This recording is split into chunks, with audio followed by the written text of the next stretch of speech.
नमस्कार, आप देख रहे हैं द टाइम्स ग्लोबल और मैं हूं के चौधरी। लोकसभा में नेता प्रतिपक्ष राहुल गांधी ने बीजेपी पर भारतीय संविधान को खत्म करने की साजिश रचने का बड़ा आरोप लगाया है। राहुल गांधी का दावा है कि बीजेपी संविधान की उस मूल भावना को कमजोर करना चाहती है जो सभी नागरिकों को समान अधिकार देती है। राहुल गांधी हाल ही में 17 से 19 दिसंबर तक जर्मनी के दौरे पर थे। 18 दिसंबर को उन्होंने बर्लिन स्थित हर्टी स्कूल में छात्रों को संबोधित किया। कांग्रेस ने सोमवार रात इस बातचीत का 1 घंटे का वीडियो जारी किया, जिसमें राहुल गांधी ने बीजेपी और आरएसएस पर तीखे आरोप लगाए हैं। राहुल गांधी ने कहा है कि बीजेपी राज्यों, भाषाओं और धर्मों की समानता के विचारों को खत्म करना चाहती है। उन्होंने आरोप लगाया कि देश की संवैधानिक संस्थाओं पर कब्जा किया जा रहा है। सीबीआई और ईडी जैसी एजेंसियों का इस्तेमाल राजनीतिक हथियार के रूप में किया जा रहा है। ये एजेंसियां सिर्फ विपक्षी नेताओं पर केस दर्ज करती हैं, बीजेपी नेताओं पर नहीं।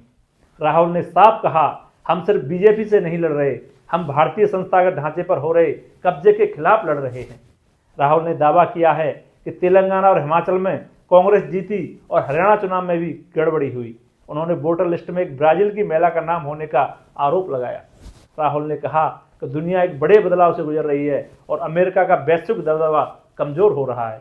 उन्होंने चीन को लेकर कहा कि मैन्युफैक्चरिंग का बड़ा हिस्सा चीन के पास चला गया है, जिससे भारत जैसे देशों में रोजगार की चुनौती बढ़ी है। राहुल का आरोप था कि बीजेपी ने अडानी और अंबानी जैसे बड़े उद्योगपतियों पर ज्यादा ध्यान दिया, जिससे छोटे और मध्यम उद्योग नोटबंदी और जीएसटी से बर्बाद हो गए। राहुल ने कहा, देश में 2 विचारधाराओं की लड़ाई है, एक मजबूत नेता की सोच और दूसरी संवाद, सहमति और विविधता की। राहुल बोले, भारत का भविष्य एक व्यक्ति तय नहीं कर सकता। संविधान भारत के राज्यों का संघ मानता है, लेकिन मौजूदा सरकार इस पर चर्चा नहीं चाहती। राहुल गांधी ने आरएसएस प्रमुख मोहन भागवत पर भी निशाना साधा।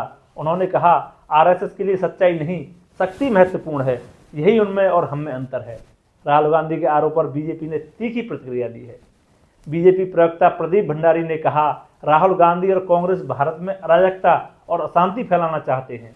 एक्स पर पोस्ट करते हुए भंडारी ने लिखा, क्या भारत से प्रेम करने वाला कोई व्यक्ति भारत को असफल होता देखना चाहेगा?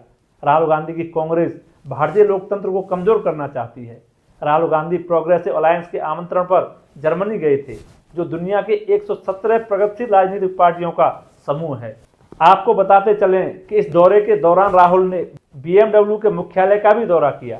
तो ये था राहुल गांधी का बड़ा हमला और उस पर बीजेपी का जवाब। क्या यह बयान देश की राजनीति में नया मोड़ लाएगा?